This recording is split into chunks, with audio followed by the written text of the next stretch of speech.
Hello all, welcome to the daily answer writing initiative by IAS Network. So today is day 17 और हम आज 17th important theme for mains 2021 और 2022 के लिए discuss करेंगे. तो आज का जो टॉपिक है हमारा that can be asked in disaster management और वो जीएस ज्योग्राफी के पोर्शन से भी पूछा जा सकता है और बहुत ही करंट थीम है that is Uttarakhand glacier disaster. जो भी रिसेंटली उत्तराखंड ग्लेशियर डिज़ास्टर हुआ है उसको डिस्कस करेंगे और देखेंगे कि उत्तराखंड या फिर हिमालयन रीजन्स के अंदर ये डिज़ास्टर्स क्यों बढ़ते जा रहे हैं. Disasters like rock avalanches, like flash floods, cloud burst, या फिर हम बात करें बहुत सारी लैंडस्लाइड्स, ये सब हिमालयन टोपोग्राफी के अंदर क्यों चीज़ें इंक्रीज़ हो रही हैं. अगर हम बात करें केदारनाथ फ्लड्स जो हुए थे, केदारनाथ फ्लैश फ्लड्स 2013 के अंदर जिसमें 6000 पीपल्स वर डाइड. तो हम बात करेंगे कि किस तरीके से हिमालयन टोपोग्राफी जो है, हिमालयन रीजन जो है वो ज़्यादा क्या है कि डिज़ास्टर के लिए वल्नरेबल हो रहा है रिसेंट टाइम्स में. और हम क्वेश्चन लेने की कोशिश करेंगे एक रिसेंट उत्तराखंड ग्लेशियर डिज़ास्टर के ऊपर. So let's start our video. Now if you talk about today's day 17. If you have any issues regarding the previous lectures, kindly contact me on this email id. Now the question which I have taken today is, first define GLOF. GLOF is glacial lake outburst flooding. ये इसकी full form होती है, मैंने लिखी नहीं है question में, but in exam you will be getting the full form. So पहला क्वेश्चन है डिफाइन ग्लॉफ. सेकंड क्या पूछ रहा है, what were the possible regions behind the recent Uttarakhand glacier disaster. तो हम इसको देखेंगे किस तरीके से क्या क्या पॉसिबल रीजन्स थे. फिर जो एक और तीसरा क्वेश्चन इसमें जो है that is suggest suitable measures to tackle glacial burst. जो ग्लेशियल बर्स्ट होते हैं या फिर जो अदर आस्पेक्ट्स फ्लैश फ्लड्स के और लैंडस्लाइड्स के, एवलांचेस के होते हैं कहाँ पर हिमालयन रीजन में, उनको किस तरीके से हम टैकल कर सकते हैं उसके लिए मेजर्स पूछ रहा है. तो क्वेश्चन में 3 पार्ट्स हैं और इससे 15 मार्कर. तो हमारे पास 250 वर्ड्स होंगे लिखने के लिए, हमारे पास 3 पेजेस होंगे और क्वेश्चन के अंदर 3 सब क्वेश्चंस हैं. That is first define GLOF, second what क्या पॉसिबल रीजंस हैं अभी जो रिसेंट ग्लेशियर डिज़ास्टर हुआ है उत्तराखंड के अंदर in the Chamoli district of Uttarakhand, और वो पूछ रहा है क्या सुटेबल मेजर्स हम ले सकते हैं ताकि आगे आने वाले टाइम में ऐसे ग्लेशियल बर्स्ट से हम आसानी से क्या है कि छुटकारा पा सकें. अब बात होती है हमारी वही क्लासिकल अप्रोच रहेगी that is introduction, body and conclusion. तो इंट्रोडक्शन में यहाँ पर स्पेसिफिकली कोई आपको इंट्रोडक्शन के लिए दिमाग लगाने की ज़रूरत नहीं, बिकॉज क्वेश्चन में ही क्या पूछा है, क्वेश्चन में बहुत एक शॉर्ट चीज़ पूछ रखी है जिसको हम क्या कि इंट्रोडक्शन में ही स्टार्ट कर सकते हैं. तो उस क्वेश्चन में अपने आप पूछ रहा है वो कि डिफाइन करो किसको, ग्लॉफ को, या फिर डेफिनेशन दो किसकी, ग्लॉफ की. तो अगर ग्लॉफ की बात करें या फिर उसका जो और नाम होता है फुल फॉर्म के फॉर्म में that is glacial lake outburst flooding. तो अब सिंपल से पहले मैं फिनोमेना समझा सकता हूँ, उसके बाद हम देखते हैं किस तरीके से इंट्रोडक्शन में इसको हम समझा सकते हैं. तो अगर मैं बात करूँ, जैसे ये कोई भी हमारे पास क्या है कि लैंड है या स्लोप है और उसके ऊपर हमारे पास बहुत सारे क्या है कि ग्लेशियर्स हैं. These are glaciers, these are ice glaciers. Simple सी बात है. अब जब भी क्या है कि ग्लेशियर्स मेल्ट होते हैं, when ever these glaciers melt, तो होता क्या है कि वो जो कुछ रॉक फ्रेगमेंट्स होते हैं, ठीक है, या फिर क्या है कि यही जो स्लोप है हमारा जिसके अंदर क्या है कि इरेगुलरिटीज़ हैं, तो जब भी ग्लेशियर्स मेल्ट होते हैं तो अपने साथ क्या है, ये सारे जो भी रॉक सेगमेंट्स होते हैं या फिर रॉक पीसेस होते हैं उनको भी क्या है कि अपने साथ ले आते हैं. ठीक है, these are the left materials by which taken by the glaciers. तो अगर हम बात करें तो सारे लेफ्ट मटीरियल्स क्या है कि एक जगह आके एक्यूमुलेट हो जाते हैं. ठीक है, और ये सारे जो लेफ़्ट मटेरियल्स हैं एक जगह आके एक्यूमुलेट हो जाते हैं, इन्हें क्या बोलते हैं, मोरेन्स. ठीक है, अगर आपने जीसी लियोंग पढ़ी होगी तो जीसी लियोंग में उसने स्पेसिफिकली बता रखा है व्हाट आर मोरेन्स. तो यहाँ पर क्या हुआ था कि ये स्लोप था हमारा, यहाँ ग्लेशियर्स मेल्ट हो गए तो अब यहाँ पर कम ग्लेशियर्स हैं. तो ग्लेशियर्स का क्या है, कुछ पानी तो क्या है कि यहाँ पर आउटपुट में चले गया, बाहर चले गया, मगर क्या है कि जो रॉक फ्रेगमेंट्स थे वो यहाँ पर क्या है कि एक्यूमुलेट होते गए. तो यहाँ पर क्या बन गया, मोरेन का एक वॉल बन गई है, मोरेन वॉल बन गई है, या फिर इसको हम बोल सकते हैं मोरेन डैम बन गया है यहाँ पे. क्योंकि डैम भी कैसा होता है, अगर आप देखो डैम का स्ट्रक्चर, तो डैम क्या है, एक बैरियर है वाटर फ्लो के लिए. तो यहाँ पर भी क्या है कि बैरियर बन गया है वाटर फ्लो के लिए. तो अब फर्दर जो भी क्या है कि ग्लेशियर का मेल्ट होगा आने वाले टाइम में, जो भी ग्लेशियर का मेल्ट होगा समर सीजन में या ग्लोबल वार्मिंग क्लाइमेट चेंज के चक्कर में, तो यहाँ पर क्या है कि जो वाटर है वो आगे जाने के बजाय यहीं एक्यूमुलेट होगा. ठीक है, तो अब समझ में आ रहा है हमें कि क्या बन रही है, यहाँ पर एक ग्लेशियल लेक बन चुकी है. यहाँ पर क्या बन गई है, एक ग्लेशियल लेक बन चुकी है. ठीक है, ग्लेशियल लेक कैसे बनी है, मोरेन डैम से एक ग्लेशियर लेक बन चुकी है. और ये ग्लेशियर लेक अगर किसी भी रीजन्स की वजह से क्या होती है, ब्रेक हो जाती है, टूट जाती है. कैसे टूटेगी, अगर ये जो मोरेन डैम बना है यहाँ पर, अगर ये क्या है ब्रेक हो जाता है, तो ये क्या है बहुत सारा जो पानी है बहुत सारा जो ग्लेशियर लेक में वाटर है ये क्या है कि एकदम से क्या है कि डाउन स्ट्रीम में फ्लडिंग करेगा, और इस फ्लडिंग को हम एक और क्या नाम देते हैं, फ्लैश फ्लडिंग। ठीक है, तो सिंपल सा आप इंट्रोडक्शन के अंदर अपना ग्लॉफ की डेफिनेशन दे सकते हो। ग्लॉफ की definition is just of 2-3 lines, तो आप सिंपल सा लिख सकते हो that GLOF is sudden release of melt water. ठीक है, हमने देखा जो ग्लेशियर मेल्ट हुआ था, तो it is sudden release of melt water from a moraine dammed lake. ठीक है, ऐसी लेक जो कि मोरेन ने अपने आप की एक्यूमुलेशन के होते होते होते एक डैम अपने आप बिल्ड हो गया वहाँ पे, किसका, मोरेन्स का। मोरेन्स क्या होते हैं, सिंपल सा, ये आपको लिखना नहीं है वहाँ पे, सिंपल सा अगर आपके अंडरस्टैंडिंग के लिए, these are the left material by the moving glacier. जो मूविंग ग्लेशियर होता है वो अपने साथ क्या है, कुछ लेफ्ट मटेरियल छोड़ देता है, रॉक का हो सकता है, सॉइल हो सकता है, रॉक छोटे छोटे पीसेस हो सकते हैं, बड़े बड़े बोल्डर्स भी हो सकते हैं जो अपने साथ ग्लेशियर्स लेके चलते हैं। तो उसको क्या है कि जब वो छोड़ देते हैं किसी जगह पे, तो वहाँ पर जो भी पर्टिकुलर प्लेस होती है वहाँ पर मोरेन्स इकट्ठे हो जाते हैं। इकट्ठे होने के बाद क्या है कि एक वॉल बना के मोरेन डैम बोलते हैं उसको। तो ये चीज़ क्लियर हो गई। तो आप इंट्रोडक्शन सिंपल से लिख सकते हो that it is sudden release of melt water from a moraine dam lake. I guess it is clear. ठीक है, which is causing what, a flooding downstream called as flash flood। और यहाँ पर हो क्या रहा है, मोरेन डैम जो है उसका क्या हो रहा है, फेलियर हो रहा है। And this failure can be due to various reasons. यहाँ पर बहुत तेज़ बारिश आ गई, वाटर वॉल्यूम एकदम से बढ़ गया, एक रीज़न वो हो सकता है। एक रीज़न क्या हो सकता है कि यहाँ पर स्ट्रॉन्ग एवलांचेस हो गए, वो भी एक रीज़न हो सकता है। तो सिंपल सा आप लिख सकते हो कि it leads to what, it leads to catastrophic flooding downstream which is leading to loss of life and livelihood. आप सिंपल सा ऐसा लिख के आप अपना फर्स्ट पार्ट कंप्लीट कर सकते हो, और इसके साथ अपना एक नॉर्मल डायग्राम भी बना सकते हो जो कि मैं नेक्स्ट स्लाइड में दिखा सकता हूँ आपको। अगर हम देखें तो अगेन बॉडी में 3 पार्ट्स हैं। इंट्रोडक्शन में हमने डेफिनेशन दे दी है, फिर क्या करेंगे हम, डेफिनेशन के जस्ट बाद हम ग्लॉफ का क्या है कंटिन्यूएशन के अंदर ही डायग्राम दिखा देंगे कि किस तरीके से ग्लेशियर्स क्या है कि ये सारे मेल्ट होते जा रहे थे, और जो भी ग्लेशियर्स मेल्ट होते हैं तो उनके अंदर क्या होते हैं, कुछ कुछ रॉक पीसेस होते हैं, फ्रेगमेंट्स होते हैं, जो कि क्या है कि जैसे जैसे ग्लेशियर मूव होता है तो वो कहीं ना कहीं एक्यूमुलेट हो जाते हैं। तो ये यहाँ पर क्या बन गया था, मोरेन डैम बन गया था। और मोरेन डैम के पीछे क्या है कि मोरेन डैम लेक बोल सकते हैं इसको। और अगर इसका फेलियर हो जाता है तो सारा का सारा पानी एक साथ क्या है, डाउन स्ट्रीम चले जाएगा और बहुत ज़्यादा फ्लैश फ्लडिंग करेगा। अब बात करते हैं सेकंड क्वेश्चन की। सेकंड क्वेश्चन क्या पूछा था कि what are the possible reasons क्या है ऐसे पॉसिबल जिससे क्या है कि रिसेंट उत्तराखंड ग्लेशियर डिजास्टर हुआ था। तो हम सिंपल सा यहाँ पर हेडिंग लिखेंगे, possible reasons for recent Uttarakhand glacier disaster. अब मैं इसका पूरा का पूरा एक ब्रीफ समरी एक्सप्लेन कर देता हूँ कि कैसे उत्तराखंड का ग्लेशियर डिजास्टर हुआ था। तो अगर आप बात करो तो नंदा देवी के अंदर, जो नंदा देवी रेंज है हमारे पास, उसके अंदर there is a peak called Raunthi peak. ठीक है, अगर याद रखना हो नाम तो ठीक है, अदरवाइज कोई इशू नहीं है। तो नंदा देवी रेंज के अंदर देर इज़ अ रौंती पीक है, जो टॉप होता है पीक उसे बोलते हैं। तो वहाँ पर क्या है कि ये हमारे पास ग्लेशियर था और ये हमारे पास बेड रॉक था।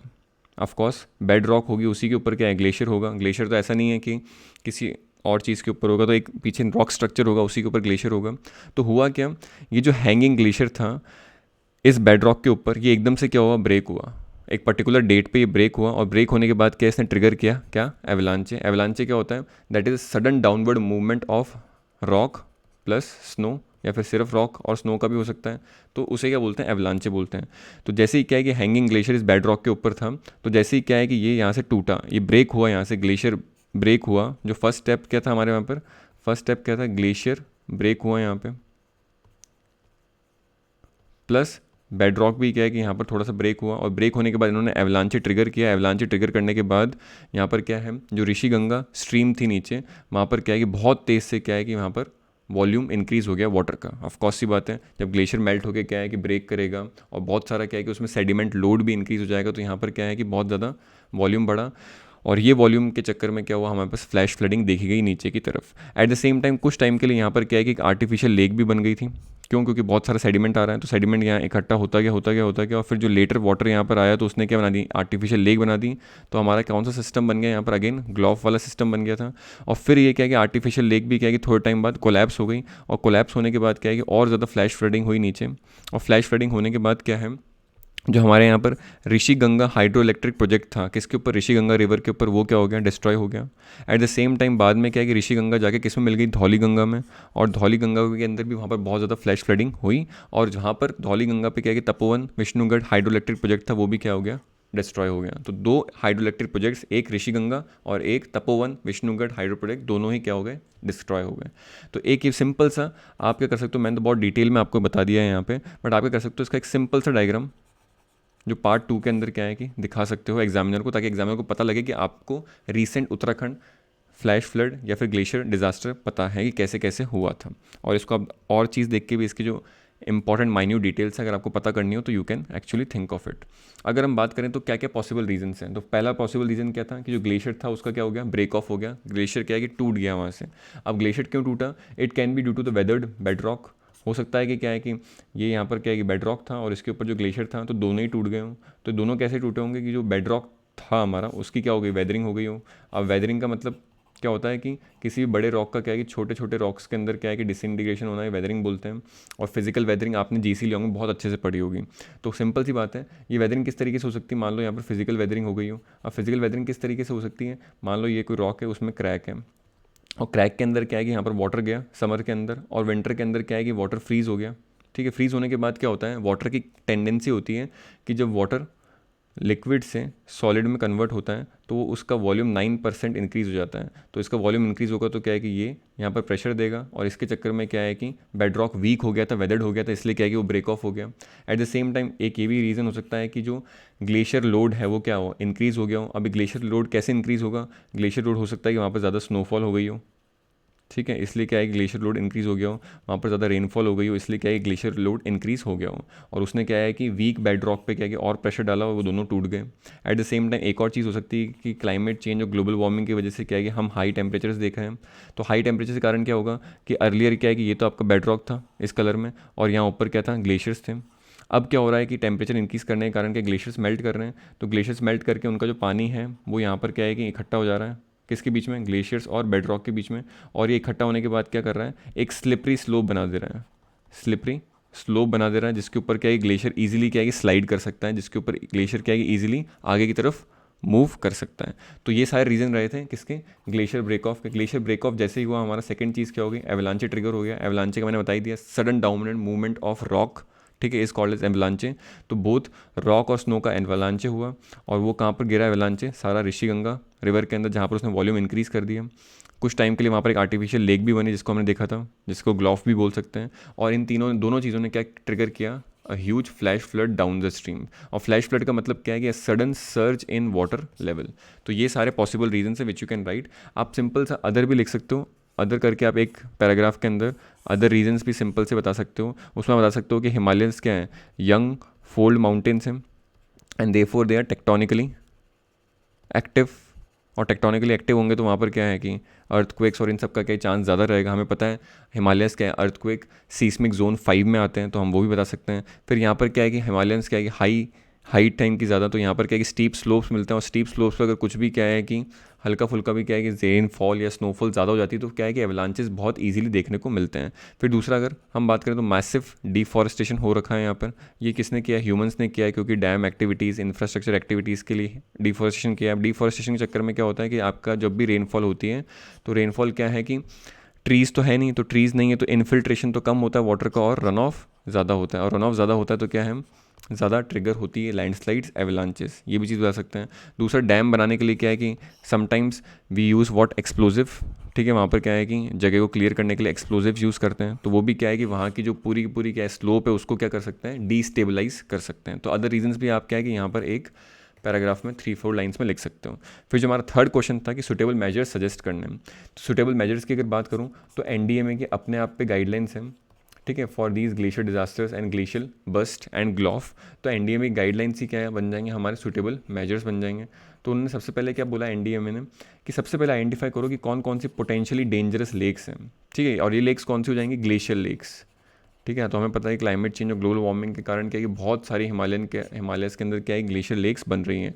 अगर आप बात करो तो there are more than 12,000 glacier lakes in the Himalayan reason.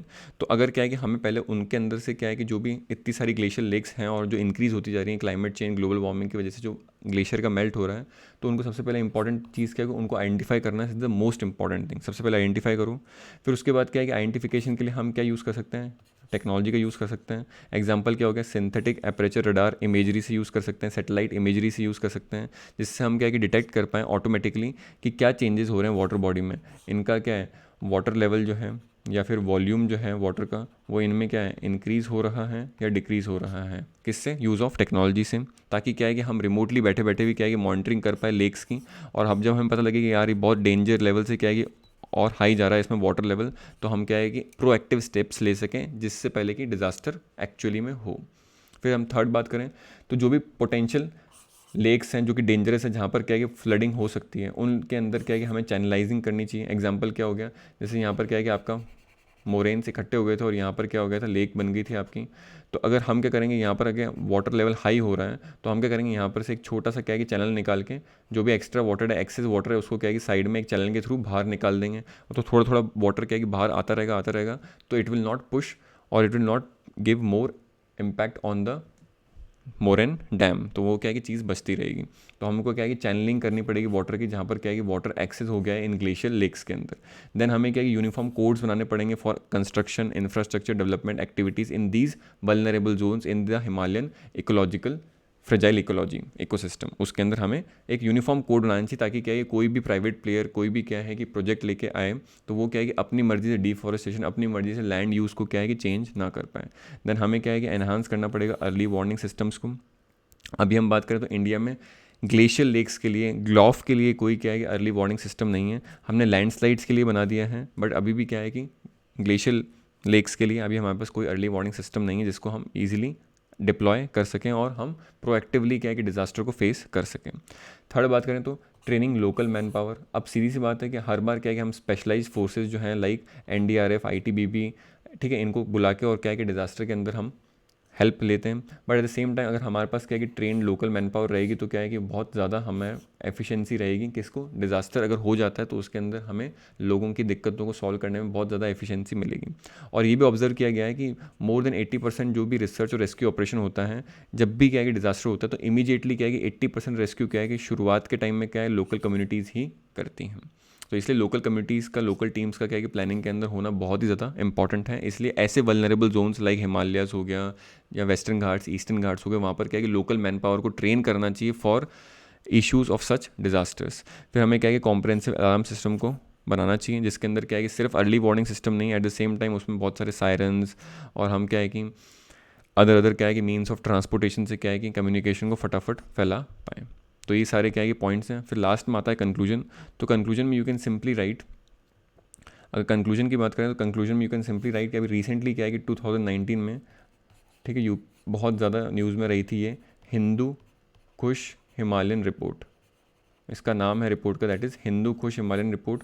और इसने क्या कहा था कि one third of Hindu Kush Himalayan glacier जो हैं, ठीक है, दे विल बी मेल्टेड। 1/3 जो है, 1/3 जो है वो मेल्ट हो जाएंगे कब तक, बाय 21st सेंचुरी। ठीक है, तो सिंपल सी बात है।